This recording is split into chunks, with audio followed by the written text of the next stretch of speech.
The classic Star Wars Battlefront games are very special to me. I always felt like these games were made for kids who grew up playing with Star Wars action figures, and that this game was a way for you to relive those battles you were waging in your imagination in a virtual space.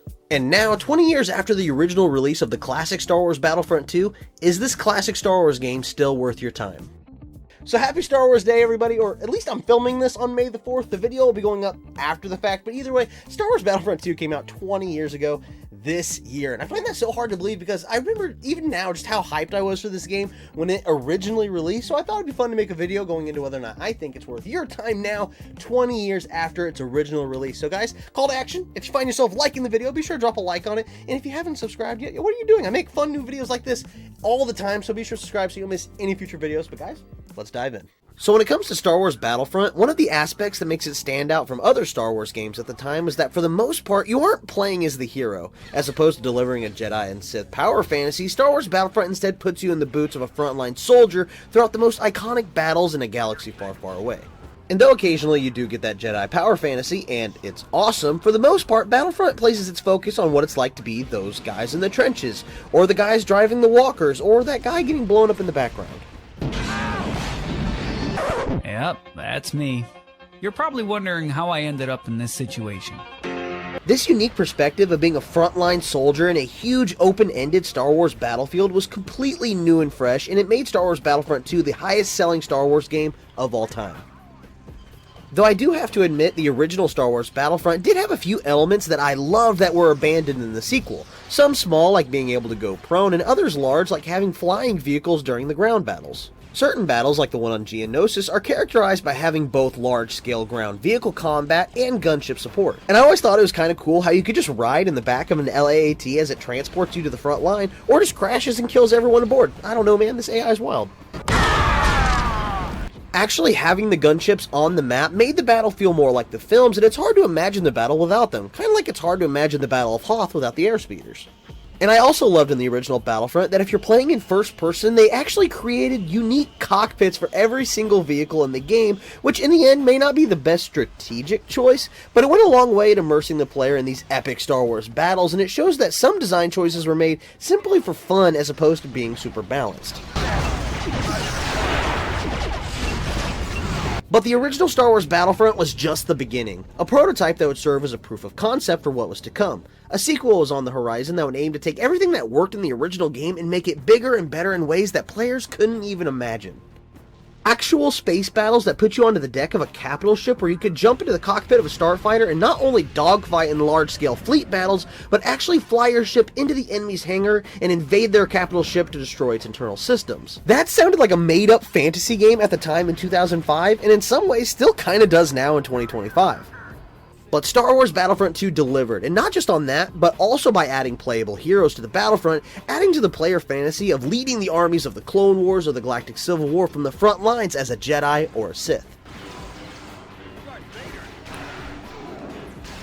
Not to mention a key selling point for the game was the promise of content and battles from the upcoming Star Wars Episode 3 Revenge of the Sith. So yeah, fans were pretty excited about this game, and needless to say, they had some pretty big shoes to fill when it came to the sequel of the original Star Wars Battlefront, but instead of just meeting fans' expectations, they instead opted to blow them away with a Star Wars Battlefield sandbox experience that's yet to be topped even today.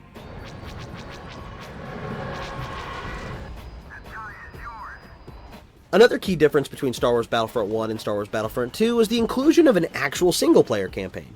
And though the campaign missions might seem overly simple, to me that's not really a bad thing. Sure, the missions all take place on the same single-player and multiplayer maps, but with some added structure to help give them some linearity.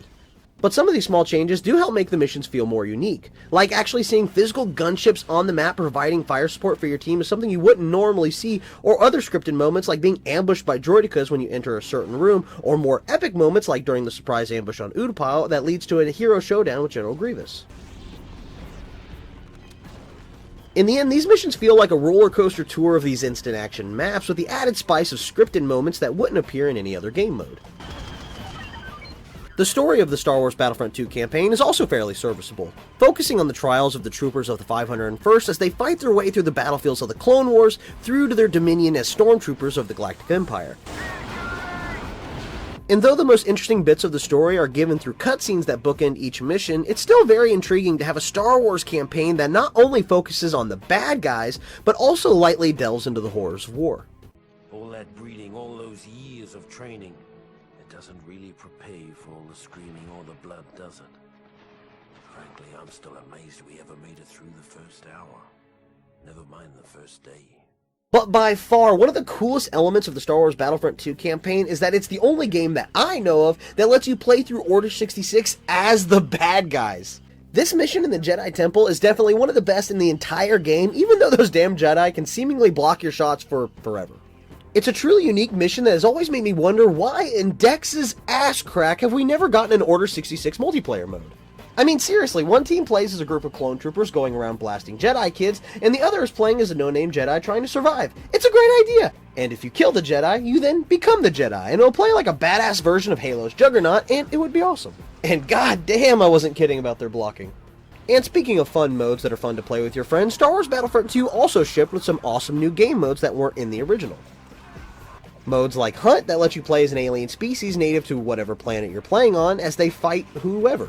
Or Hero Assault that allowed everyone to play as heroes and villains in an all-out chaotic clash of good versus evil. Did these modes need to make sense? No. Were they fun party modes that were added just for fan service? Absolutely. And it all comes back to that core tenet of the classic Battlefront games, and that's that fun comes first. Not esports level balancing or microtransactions that aim to bleed your wallet dry. What's most important is that the game focuses on being fun. For example, what you're seeing on screen right now are moments I captured months ago, not even for this video, of my 6-year-old son and I playing. He's currently working the tow cable as we tie up this AT-AT, but what I'm getting at is that my son has no nostalgia for the classic Battlefront games.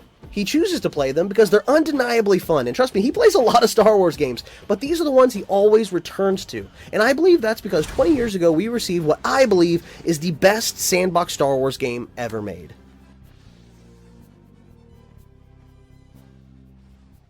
So guys, Star Wars Battlefront 2, 20 years later, is it worth your time? Absolutely. This game has lost absolutely none of its potency. This game is just as much fun to play now as it was whenever, it originally released. And I get to enjoy this game now with my kids, and seeing them enjoy the game as much as I did when I was young is just, this game is the gift that just keeps on giving. So absolutely, this game's a classic. Check it out. If you haven't played it before, what are you doing? This game is a classic for a reason. But guys, that's all I have for this video. If you liked the video, be sure to drop a like on it. I make new videos like this one you're watching right now all the time. So be sure to subscribe if you haven't already. But guys, that's all I have for this video. I'll catch you guys on the next one. See ya.